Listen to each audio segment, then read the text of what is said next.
मला गोळी मारली जाईल असा पोलिसांचा रिपोर्ट असल्याचा दावा छगन भुजबळ यांनी बुधवारी विधानसभेत सुरू असणाऱ्या मराठा आरक्षणावरील चर्चेत सहभाग घेताना केला.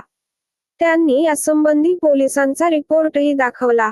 मी मरण्यास तयार आहे. मला गोळी घाला. पण माझा मराठा आरक्षणाला विरोध नाही. माझा झुंडशाहीला विरोध आहे, असे भुजबळांनी म्हटले आहे. मी कधीही कोणत्या समाजावर अन्याय केला नाही. मी मराठा समाजाच्या विरोधात आहे, अशी माझी प्रतिमा निर्मिती केली जात आहे.